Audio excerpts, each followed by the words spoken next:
بالتفاوض السلمي وآمنا بالجهاد في سبيل الله.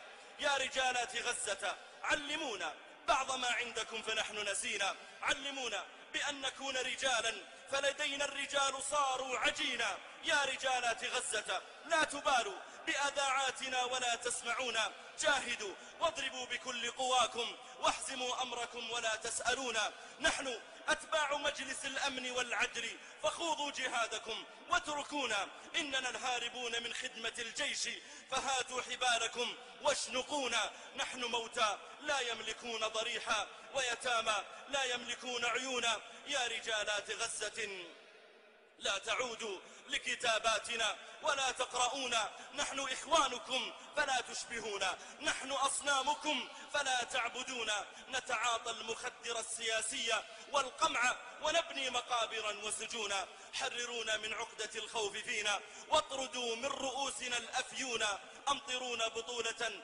وشموخا واغسلونا من قبحنا اغسلونا. عجبا والله ممن يدعون إلى التعايش